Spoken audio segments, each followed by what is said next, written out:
Kaixo! Kaixo! Kaixo! Entzule maiteok, zer modu zaudete?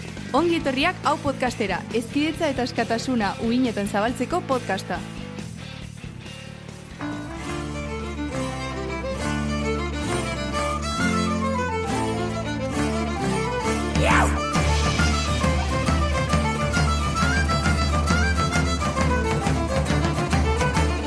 Hildako argia gaueko zeruan, ez ogirik ez esnerik urreko egunarentzat. Basotik etorritako oiu guztiak, pekatuz estatzen dituzte geure animak. Egunon, ongi etorri hau podcastera. Gu, Alain, Leo, Eider, Leire eta Irune gara, eta gaurkan nerabeen arteko harremenei buruz hitz egingo digu. Gogotsu gaude zuei podcasta aurkezteko. Aldez aurretik eskerrak eman nahi dizkiogu bizardunak taldeari, haien abestia gure podcastean erabiltzeko emandako baimenarengatik. Iruditzen zaigu haien abestia gure podcastean egongo ez balitz podcasta ez litzatekeela berdina izango. Gazteen arteko harremanei buruz hitz egiten arituko gara, hainbat galdera planteatuz.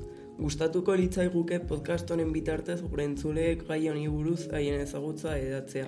Izan ere, gutxitxe egiten da honen inguruan. Guk zuei informazio hau eskeniko ez bagenizue, ezinatekete gai honetan adituak izanen. Bai, arrazoi duzu, mundu guztiak podcasta entzungo balu, ez litzateke hain gai gatazkatsua izanen. Gazteen arteko harremanak hiru adarretan bana ditzazkegu. Teknologia, elkarguneak eta festak. Argi dago oraingo harremanetan teknologia oso gogoan daukagu. Adibidez, gure gurasoek teknologia izan balute, haien arteko harremanak guztiz desberdinak izango ziratekeen. Azalduko dizueguna guztiondako ezaguna zaigun gai bat da. Jende askori gai hau interesatzen zaio. Podcast honen bidez, zuen lagunei aholkatzea gonbidatzen zaituztego. Podcast honek nerabeen arteko interesa pizteko balioko balu hauen sare sozialetan ez ezagunagoak bihurtuko ginateke. Zuek nola pentsatzen duzu direla nerabeen arteko harremanak? Gure sare sozialetan idatzi ditzakezue zuen iritzi edo erantzunak ikusteko, jakiteko, irakurtzeko. Ekin diezaiogun gaiari, gogotsu zaudete? Hasi aurretik, zuen ustez, zer dira harremanak eta zein harreman mota daude?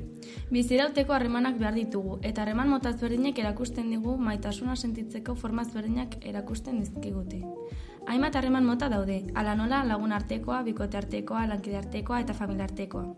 Maitasunean hainbat balore kontuan izan behar dira, errespetua, bestea kontuan hartzea, komunikazioa, konfiantza. Bikoten arteko harremanei dagokionez, hainbat nerabek batzuetan haien harremanak mitoetatik eta pelikuletatik eretzat hartzen dituzte.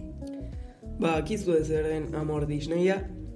Amor Disney liburu klasikoetan kontatu diguten harreman mota bat da.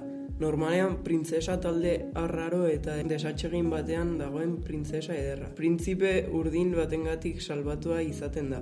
Honen barruan, harreman mota hauek nolakoak diren azaltzen du. Beti ez da harremanean dagoen pertsona lagunduengandik urruntzen. Baizik eta lagunak dira muga hori jartzen duten pertsonak. Harremana ez eragozteko nahian. Hor da, hierarkia sortzen den momentua. Bikotea lagunak baino garrantzitsuagotzat bezala hartzen dugulako. Hau akats handi bat da, lagunen eta ingurunearen begirada oso garrantzitsua delako harreman toksikoak saihesteko. Bestaldetik, maitasun erromantikoa aipatu dezakegu. Mito honek gure gorputza eta bikote harremanak perfektuak izan behar direla dio. Aspalditik datorren mito bat da. Neskek txikitatik presioa jasotzen dute bikote perfektua bilatzeko eta bikoterik gabe ez dute zoriontasuna lortuko. Haien bikoteak zorientasun hori ematen dielako. Beraz, mito honen funtzio nagusian maitasun erromantikoaren bidez presioak, zeloak eta jarrera matxistak naturalizatzea da. Maitasuna guztiaren gainetik doanez, zerbait galdu behar da, hala nola lagunak, lana, ikasketak. Mito honetatik neskek ikasi dute oso romantikoa dela guztia ematea zure bikotekideari. Aldiz, mutilak pornografian ikusitakoan oinarritzen dira. Egoera kezkagarria benetan, joera honek botere harremanak sortzen dituelako eta bikotekidentzako batez ere emakumentzako ondorio larriak ekar ditzakelako. Horen harira, interesgarria iruditu zaigu Mariluz Esteban feministaren elkarrizketa bat entzutea, maitasun erromantikoari buruzkoa. Bertan, Mariluzek dio maitasun erromantikoa ez dela soilik esperientzia emozional pertsonala, baizik eta mekanismo kulturala eta sozial bat ordena ezartzen eta mantentzen laguntzen duena. Gainera, maitasun erromantikoak genero eta familia alorreko norma eta balio jakinak indartzen dituela aipatzen du. Egoera hau igelaren mitoarekin konparatzen du. Aspalditik entzun dudan mito bat da. Zeri buruz zijoan? Mito honek hau dio, neskek bereziki harreman toxiko batean bere bikotekidearen joera toxikoak onartzen dituzte eta harremanean jarraitzen dute, sarritan oharkabean. Jasaten duten kontrola edo eta indarkeria sutila izan ohi delako. Mutilek aldiz jasaten ez duten ez ikasi, harreman azkarrago mozten dute. Okerrena zera da, harremanean egonik emakumeei kosta egiten zaiela egoera gogor hori identifikatzea eta hortik ateratzea. Horrelako egoerak indarkeriaren eskaileran kokatzen dira. Zer da genero indarkeriaren eskailera? Neraben arteko harremanetan gertatzen diren indarkeri motak zehazteko erabiltzen neurgailua. Eta hori ere lagunekin gertatzen da, ezta? Ez zaizue inoiz gertatu halakorik harreman toxiko bat izatea lagun batekin? Bai, bat baino gehiagotan eta ez da batere erosoa. Nire ustez, momentu txarrena izaten da konturatzen zarenean harreman toxiko bat dela eta pixkanaka ikusten duzu nola jokatzen duen lagunak zurekin. Nire ere berdina pasatu zitzaidan txikitatik neukan lagun batekin, eta berena izan zen beregandik aldentzea. Egia da oso garrantzitsua dela harreman horietatik desikastea, eta ahalik eta lehen mugak jartzen ikastea.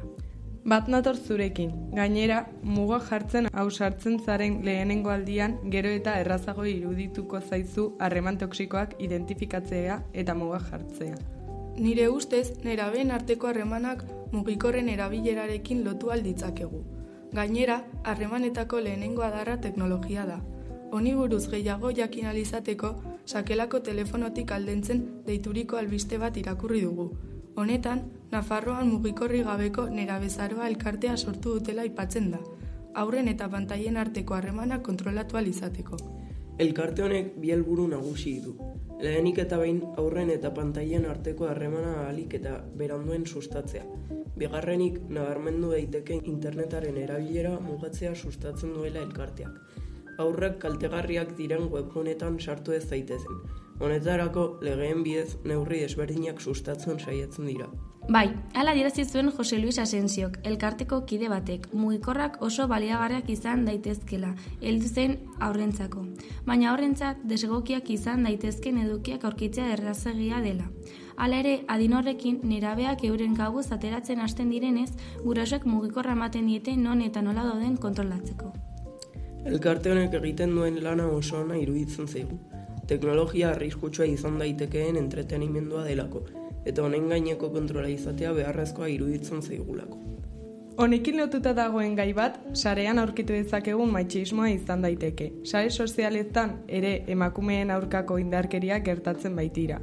Gero eta jende gehiagok salatzen dituzte jasandako indarkeriak, eta feminismoak emakumeak konbentzitzen laguntzen du. Beren eskubideak eta autonomiarekin jarrera matxisten aurka borrokatuz.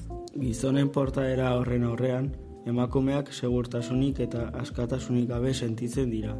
Bizi garen gizarte honetan, askotan emakumeak errudun sentitzen dira, eta gizonentzat normalak diren egoeretan ez dute askatasun hori. Gizarte bidegabe honek emakumeak inposatutako arauen menpe uzten ditu. Horregatik, indarkeriaren aurrean erantzun egokiak ematea ezinbestekoa da. Izan ere, Estibaliz Linares ikerlariaren ikerketak azpimarratzen duenez, Tinder eta Grindr aplikazioetan emakumeek sarritan jasotzen dituzte nahi ez dituzten irudiak eta iruzkinak. Hau da, sexu objektuak bezala tratatzen dituzte eta askotan jarrera hauen aurka ez dago erreakziorik. Emakumeen artean, elkartasuna eta indarkeria matxistaren aurkako neurriak hartzea ezinbestekoa da. Eta horrek gizarte eraldaketa ekarri dezake. Emakumeek beren gorputza eta sexu esperientziak errespetatuz bizitzeko askatasuna izan dezate. Baina gazteon elkarguneak ez dira sarean gertatzen soilik. Gaur egun gazteon artean harremandu ahal izateko hainbat elkargune ditugu. Adibiderik onena gaztetxea da.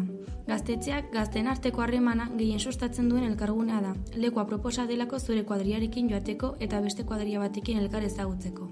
Beste tokia propos bat institutua da, zura dineko jendearekin egunero egoten zarelako, eta jende berri asko ezagutu dezakezulako. Egia da, hobea direla gaztetxak institutua baino jolastu edo hitz egin nahi duzunean egin alduzulako. Aldiz, institutoa ikasteko helburuarekin joaten zara. Honekin amaitzeko, festa da gazteok asko erabiltzen dugun elkargune bat, kuadriarekin batera jende asko ezagutu dezakegulako. Festari dagokionez, betidanik gazteok izan dugu ohitura gauetan festan ateratzeko. Eta gune honetan oso ohikoa da besteekin harremanatzea, gure adineko jendearekin gaudelako. Mota ezberdinetako harremanak sortu daitezke momentu horretan, eta jokaera matxista ugari gertatzen direla esan dezakegu. Askotan entzun dugu gure lagunen baten istorioren bat, non mutil bat bere atzean egon den gau osoan, berarekin ligatu nahian. Hau ongi azaltzeko, drogai genero deitzen den webgune batean artikulu bat irakurri dugu. Honetan festa giroan emakumeek sufritzen duten indarkeria sexuala edo erasoa azaltzen du. Artikulu honetan ideia nagusi bat nabarmentzen da, maizago gertatzen den indarkeria deserosoa. Iruzkin sexualak direla esaten du, eta hau tamalez 97% emakumeek sufritzen dute. Datuek hala diote. Artikuluak beste datu garrantzitsu eta interesgarri bat aipatzen du. Indarkeria sexualak eta erasoak 78%an festetan gertatzen direla eta horregatik emakumeek alkoholaren kontsumoa murrizten dutela. Gure iritziz, ez dago zalantzarik festa giroan arazo larri bat dagoela. Gizonek droga eta alkohol gehiago kontsumitzeko joera dute, beraz emakumeek bere burua gehiago kontrolatzeko beharra sentitzen dute. Gizonek haiek erasotu ez ditzaten. Eta hau aldatu beharra dago. Gizartean zerbait aldatu beharra da jarrera erasokor eta matxista hauek aldentzeko. Lehen aipatu dugunez, espero dugu podcast hau entzun ondoren aipatu ditugun ideien gogoeta egitea, eta harremanetan aurkitu ditzakegun arazoak kontutan hartzea. Eguneroko bizitzan saiesten saiatzeko. Agur! Hildako argia gaueko zeruan, ez ogirik ez esnerik urrengo egunarentzat. Basotik etorritako oihu hotz guztiak, bekatuz estatzen dituzte geure harimak.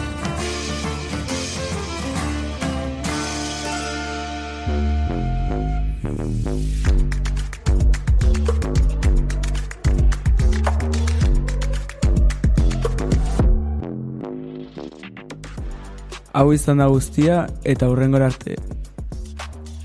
Agur!